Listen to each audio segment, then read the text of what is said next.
குழந்தைக்கு மாத்திரை தொண்டையில சிக்கிடுச்சுனாவோ இல்ல சின்னதா ஒரு பால் தொண்டையில சிக்கிடுச்சுனாவோ அதை சோக்கிங் அப்படின்னு சொல்லுவோம். அந்த டைம்ல நம்ம எல்லாரும் பண்ண வேண்டிய ஃபர்ஸ்ட் எய்ட் ப்ரொசீஜர் தான் ஹெம்லிக் மெனுவர். அது எப்படி இன்னைக்கு சொல்லி தர போறேன். பெரியவங்களுக்கா இருந்தாலும் சரி, இவ்வளவு தூரம் உயரமான பசங்க இருந்தாங்கன்னா அந்த பையனுக்கு பின்னாடி போய் நம்ம நின்றுட்டு அவங்களை இப்படி கட்டி பிடிச்சி இந்த பகுதியில வச்சு அப்படி ப்ரெஸ் பண்ணணும். ப்ரெஸ் பண்ணும்போது இன்வெர்ட்ஸ் அண்ட் அப்வர்ட்ஸ் ப்ரெஸ் பண்ணணும். ப்ரெஸ் பண்ணோம்னா தொண்டையில சோப்டா இருக்க மெட்டீரியல் அப்படியே வெளில வந்துடும். இப்போ 4 வயசுல ஒரு பையன் மாத்திரை தொண்டையில சிக்க இருந்தா இல்லையா, அவனுக்கு இந்த ப்ரொசீஜர் பண்ணியிருந்தா 100% காப்பாத்திருக்கலாம். அதே இப்போ ஒரு சின்ன குழந்தைக்கே சோக்கிங் ஆயிடுச்சு அப்படின்னா இந்த குழந்தைய இப்படி குப்புற படுக்க வச்சு 2 ஸ்கேப்புலாக்கு நடுவில் 5 டைம்ஸ் அடிக்கணும்.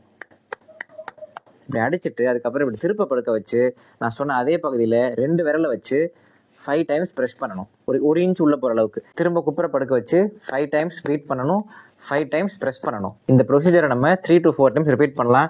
3 to 4 டைம்ஸ் ரிப்பீட் பண்ணுறதுக்குள்ள இந்த சோக்ட் மெட்டீரியல் கண்டிப்பாக வெளில வந்துடும். இது வந்து மருத்துவ ரீதியாக நிரூபிக்கப்பட்ட ப்ரொசீஜர். எங்களுடைய பாட புத்தகங்களையும் கொடுத்துருப்பாங்க.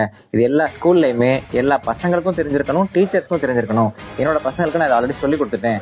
நீங்கள் ஸ்நாக்ஸ் சாப்பிடும்போதோ லஞ்ச் சாப்பிடும்போதோ கூட படிக்கிற பசங்க யாருக்காவது ஏதாவது தொண்டையில் சிக்கிக்கிட்டு சோக்கிங் ஆனாங்க அப்படின்னா இம்மிடியேட்டாக போய் நீங்கள் உங்களுக்கு ஃபர்ஸ்ட் எய்ட் பண்ணி இந்த ஹெம்லிக்ஸ் மெனுவர் பண்ணி அவங்கள காப்பாற்றணும்னு சொல்லியிருக்கேன். நீங்களும் இந்த ஹெம்லிக் மெனுவர் ப்ரொசீஜரை உங்கள் குழந்தைக்கு சொல்லிக் கொடுங்க. அவங்க இந்த ஹெம்லிக் மெனுவர் பண்ணுற மாதிரி வீடியோ எடுத்து போடுங்க. சோக்கிங் ஆன ஒரு குழந்தைய காப்பாற்றுறது எப்படி அப்படிங்கிறத உலகம் ஃபுல்லாக நம்ம ட்ரெண்டிங் ஆக்கணும். இனிமேல் ஒரு குழந்தையோட உயிர் கூட இந்த சோக்கிங்னால போகக்கூடாது.